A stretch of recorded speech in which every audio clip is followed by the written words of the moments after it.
Մեր մոլորված ու խաբված հայրենակիցները պետք է հասկանան, որ խաղաղությունը միայն ցանկությամբ չի որոշվում եւ միայն մեզնից կախված չէ։ Հիմարություն ու դավաճանություն է անընդհատ ժողովրդին խաղաղություն քարոզել եւ Բաքվի ցեղասպան ռեժիմը ցանկանում է Հայաստանի Հանրապետությանը անել այն, ինչ արեց Արցախին, եւ նույնիսկ չի թաքցնում այդ միտումը։ Ոչ մի ողջամիտ մարդ պատերազմ չի ուզում,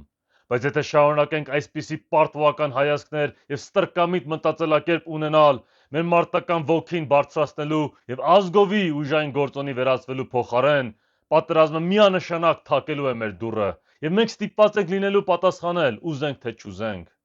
Ոսոխը չի նայելու, մենք ուզում ենք պատերազմ թե չենք ուզում, որովհետեւ դա նրան չի հետաքրքրի։ Հիպնոզի տակ ապրող բազմաթիվ հայեր կարծում են, թե մենք կարող ենք գլուխներս կախ խելոք մնալով մի կերպ գոյատևել եւ խուսափել պատերազմից, ինչը հոգու տկարության ու վախկոտության նշան է։ Նման կերպ մտածող ազգը չի կարող իր տեղը պահպանել արևի ներքո, ուր մնաց սեփական պետություն ունենալ։ Եթե պատրաստ չես պայքարել քո հողի ու անկախության համար, ապա հեռացիր այդ հողից եւ թող մեկ ուրիշը գա քո փոխարեն։ Նա, ով պատրաստ է ու ուզում է պայքարել, որովհետեւ խղճուկների, թույլերի ու վախկոտների համար չէ այս անգութ աշխարհը։ Իրականում ամոթ է, որ նույնիսկ այսպիսի հասարակ ու պարզունակ բաներ պետք է ինձ նմանները հիշեցնեն մեր ազգին, մի ազգի, որը դարերով մարտնչել է ամեն տեսակի բռնապետության դեմ։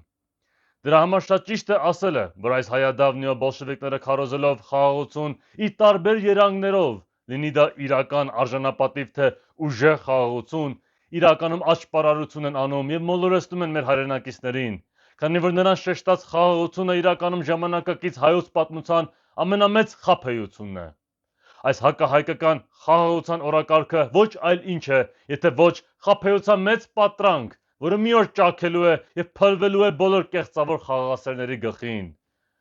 Պետք է տեսնել այս պատրանքի միջով եւ վերջապես գիտակցել, որ միայն պայքարելով ու ոսոխին հաղթելով կարող է մնայուն ու երաշխավորված խաղաղություն լինել մեր երկրի համար։